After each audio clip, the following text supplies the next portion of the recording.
Chapter 8. Doublethink.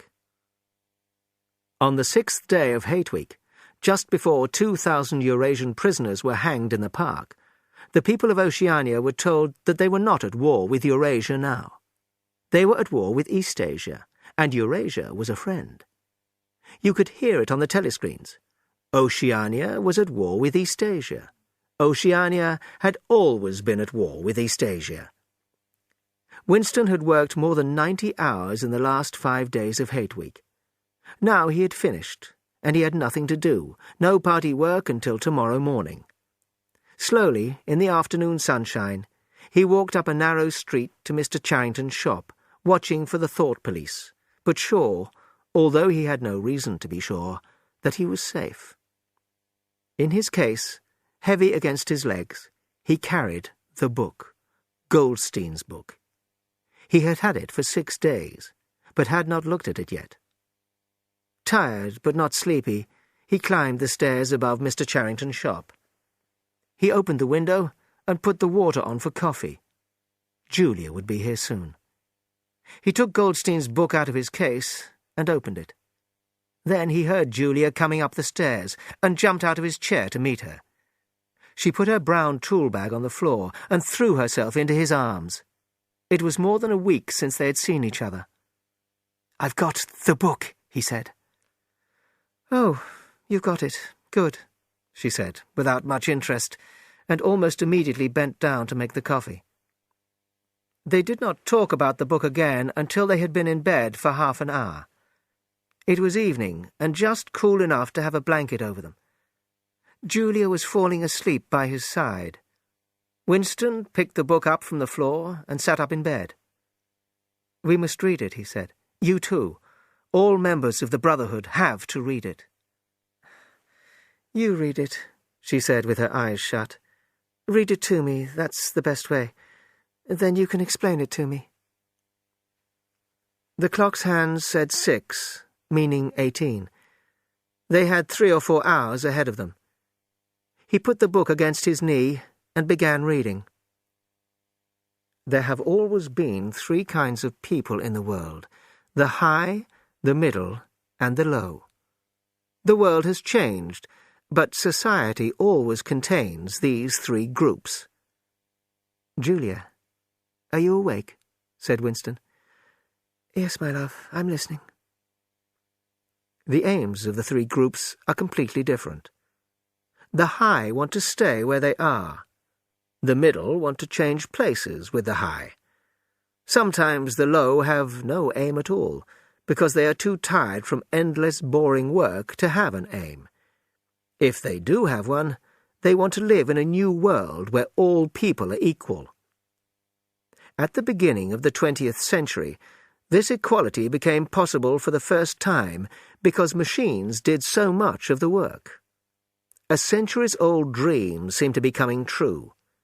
But in the early 1930s, the high group saw the danger, to them, of equality for all, and did everything possible to stop it. The individual suffered in ways that he had not suffered for centuries. Prisoners of war were sent into slavery or hanged. Thousands were sent to prison, although they had broken no law. The populations of whole countries were forced to leave their homes. And all this was defended and even supported by people who said they believed in progress. The people who entered the new high group were from the professions: scientists, teachers, journalists. They used newspapers, radio, film and television to control people's thoughts. When a television that could both send and receive information was invented, private life came to an end. Every individual, or at least every important individual, could be watched 24 hours a day. For the first time, it was possible to force people to obey the party and to share the party's opinion on all subjects. After the 1950s and 1960s, the danger of equality had been ended, and society had regrouped itself, as always, into high, middle, and low. But the new high group, for the first time, knew how to stay in that position forever. First, in the middle years of the 20th century, the party made sure that it owned all the property, all the factories, land, houses, everything except really small pieces of personal property.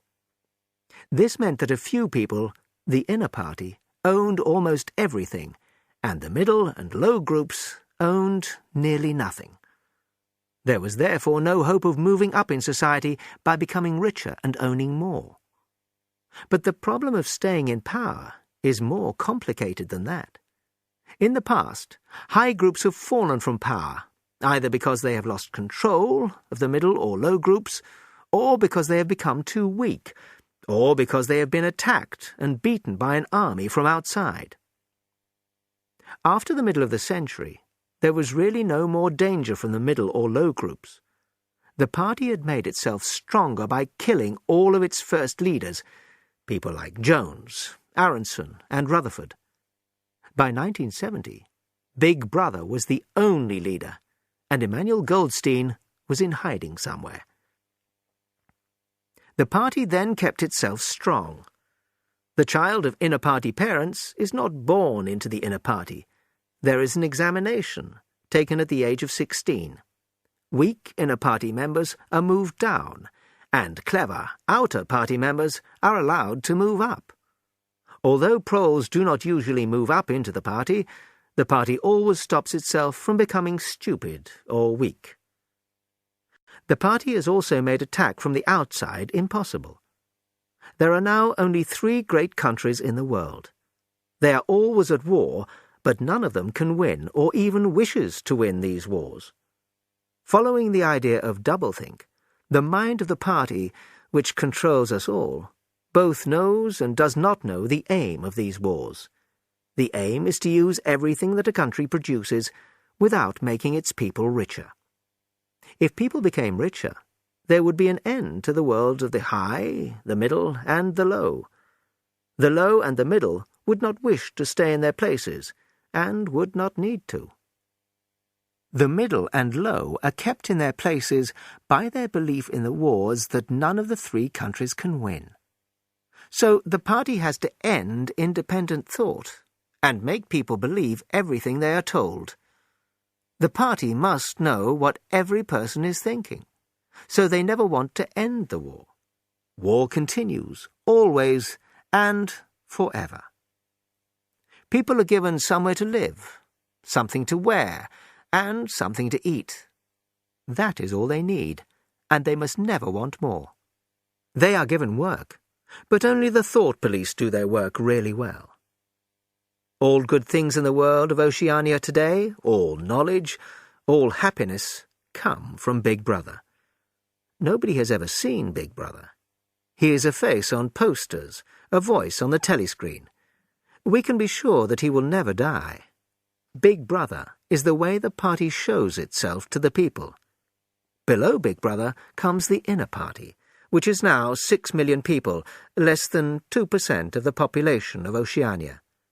Below the inner party comes the outer party.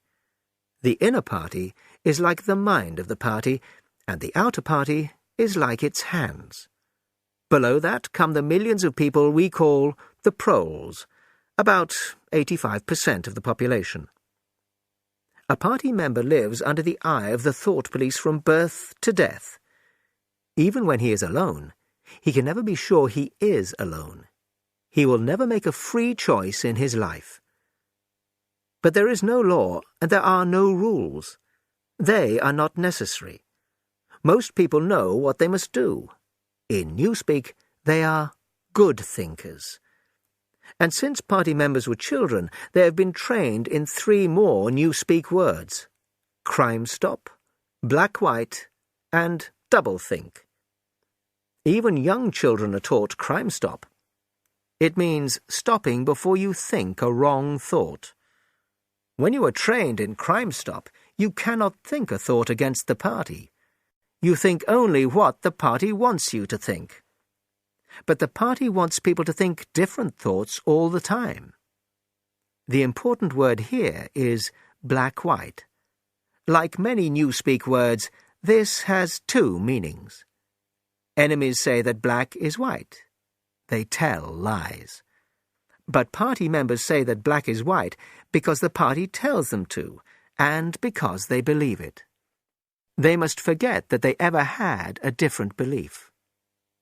Black-white and Crime Stop are both part of doublethink. Doublethink allows people to hold two different ideas in their minds at the same time, and to accept both of them. In this way, they can live with a changing reality, including a changing past. The past must be changed all the time because the party can never make a mistake. That is the most important reason. It is also important that nobody can remember a time better than now, and so become unhappy with the present. By using doublethink, the party has been able to stop history, keep power, and... Julia? No answer. Julia, are you awake? No answer. She was asleep. He shut the book, put it carefully on the floor, lay down, and put the blanket over both of them. The book had not told him anything he did not already know, but after reading it, he knew he was not mad. He shut his eyes. He was safe. Everything was all right.